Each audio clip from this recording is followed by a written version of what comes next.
Okay, so where we last left off, we had just met Aziza the Enchantress, and before I begin talking to her, I'm going to make liberal use of the right mouse button and take a little look around her house. Let's see, let's start off up here with this fish swimming in the tank. It has to be the biggest bunch of carp you've ever seen. It's kind of funny because it looks like there's only one fish there. I think I've seen more carp than that, but oh well, I'm not going to question that. There are all sorts of odds and ends on the shelves. For instance, you see some water-based paints. Folks, get the impression, if you aren't already, that Aziza is a water person. Harekatar is the fire person, Keepin' Laughin' is the air person, and we've just found our water person for the game. Any questions about water, come ask Aziza, and she'll tell you to water it down, I guess. What other kinds of things are on the shelves? A jar of freeze-dried tea, just add water. And I think you can just keep clicking on the shelves, and it'll just keep advancing through you don't actually have to move the mouse around, it'll just advance through the messages. We see a plate of watery tarts, some moisturizing cream, some unused bath towels, 2 statues of immoral porpoises, the sheet music for Handel's Water Music. Sure, that's good music, isn't it? Waterford Crystal, whatever that is. An autographed picture of Captain Nemo. A leftover submarine sandwich, that's cute. A leftover hero sandwich. And it goes back to the water-based paint, so I think that's it. Is this, yeah, it's just more odds and ends and knickknacks. What about over here? Here we go. You see a note in a bottle. Fan mail from some flounder. You see a squirt bottle.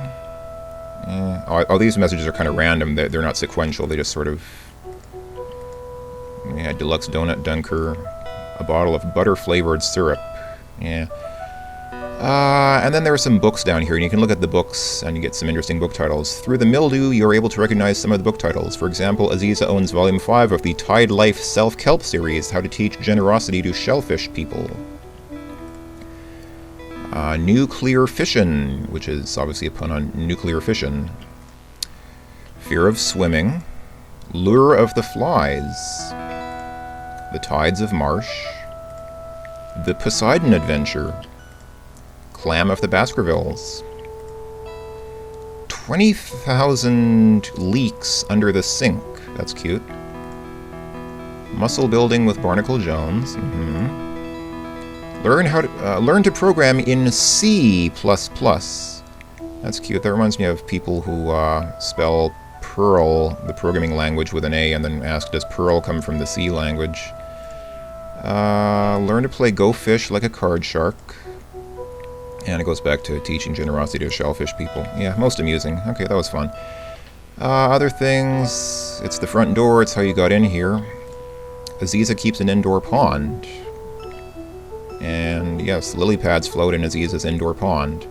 What about this door back here? The door at the far end of the room looks like it would lead to an inner chamber. Indeed it does, but you can't go there because it's private, and Aziza will zap you out of her house if you try to go there. What else? I guess just the table. Every good enchantress has a tea table to encourage polite conversation. Oh, and the tea set. It's a most polite tea set. And finally, last but not least, of course, is Aziza herself. And it says, Aziza's beauty in no way masks her intensity, purposefulness, and the aura of power around her. It is good when in her presence to be on your best behavior. I was thinking, just as I was getting ready to make this video, it occurred to me that Aziza is who I'd really want to marry. Out of all the women in the Quest for Glory games, if I had the choice... I mean, in Quest for Glory 5, you have the pick of 4 women from previous games that you can marry, but none of them are Aziza. I think Aziza more than anything else. I mean, she's intelligent, she's well-mannered, she's educated. She's got everything going for her. She's probably a good swimmer. Anyway, okay, let's go ahead and ask her some questions. Let's start with, let's ask about her name, even though we know her name is Aziza already. My name means highly prized. It was the name of my mother. Let's ask about, I think I can ask about Enchantress, see what kind of response that gets. My magic is very practical. I know many things that go on in this land. Unfortunately, Rasir has been closed to my far-seeing since the Emir vanished. Soon I will try a different type of spell to see if I can gain more information. And then, of course, we go on the usual track of asking about the wonderful city of Shapir. This city was built around the magic fountain which flows freely. It is protected by the mountains and the desert and has known only peace and prosperity until now. Great. What about Rasir, which apparently is not such a great place? Rasir was like a twin to Shapir until a year ago this month. The Emir Aris was overthrown and disappeared. His brother now sits upon the throne. There is a darkness over the city through which I cannot see with all my magic.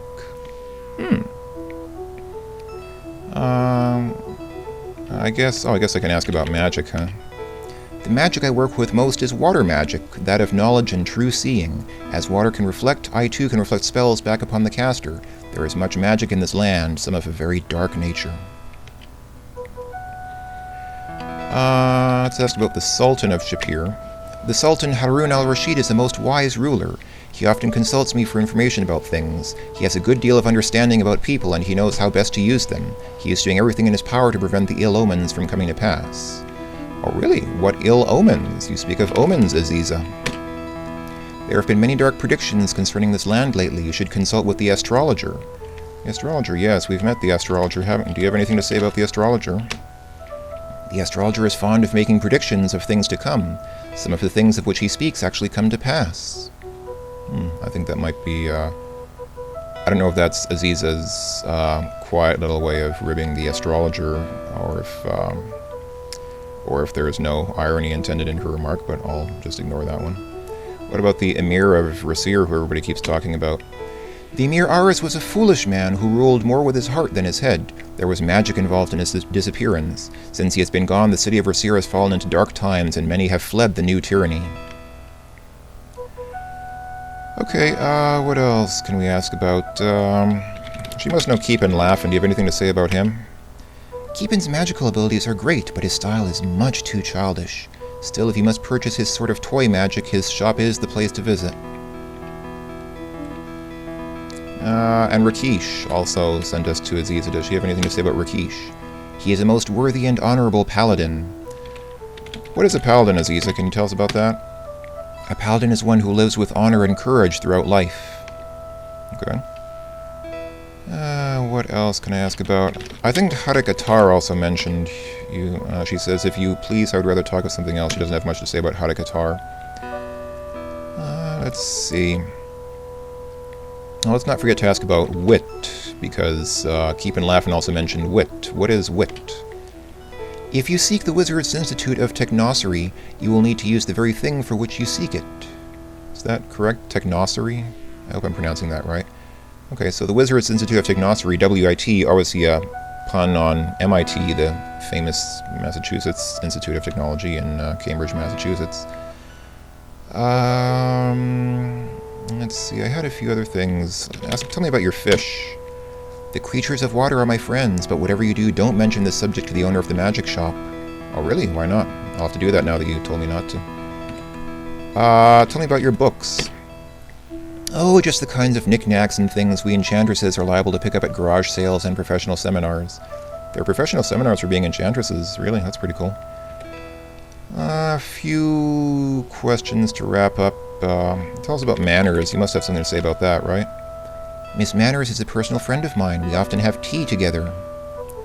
Miss Manners is actually, I believe, a real-world advice columnist, so I don't know if that's a joke. Do you have anything to say about the tea? In the desert lands, sharing drinks is a ritual of faith and trust. Does that mean Aziza trusts us? Well, that's a big mistake. If she trusts us, then she's in trouble. Tell us about the Kata people. The Kata are clever people. They work only at things they enjoy. I guess that makes them clever. If you can do something you enjoy for a living, that must count for something. What about the desert? The Ifrit make the hot desert sands their home. They are seldom seen. Anything to say about the Ifrit? No. What about the monsters of the desert? Many things in this world are called monsters. To my mind, the worst monster is a man who calls himself a friend in order to betray. Sage words, I guess, from Enchantress. And let's finish off with a question about the weather, because, interestingly enough, she says that is something of which I have little knowledge. That's about the only thing she doesn't know about, and she's about the only person in the game who doesn't have anything to say about the weather. So, Aziza is cool. She's special. In fact, you can attempt to kiss Aziza and actually get a nice response from her. She says, "You are most brash, but I will assume that you mean only to flatter me." She's nice. I like her. I think that's it for now. We have lots of other more important things we can ask her about, but we'll take those one step at a time when we come to them. So for now, I'm just going to say thanks. She says you're most welcome. And you can just stand up and leave, but no, you have to be polite with Aziza, remember? You have to say farewell. And then she says, it has been a pleasure conversing with you. Perhaps we shall share tea again sometime. Don't just get up and leave, because otherwise she'll chide you for being rude. Okay, there we go. What time is it now? It's still mid-afternoon. I have a little bit more time. I think I'm just going to pass time until it's evening and go see the poet Omar, because anything else would take too much time at this point. So maybe I'll go practicing with Uhura at the Guildhall, and then I'll resume when it's time to listen to the poetry at the Kata's tail end. Okay, I'll see you then, folks. Thanks for watching.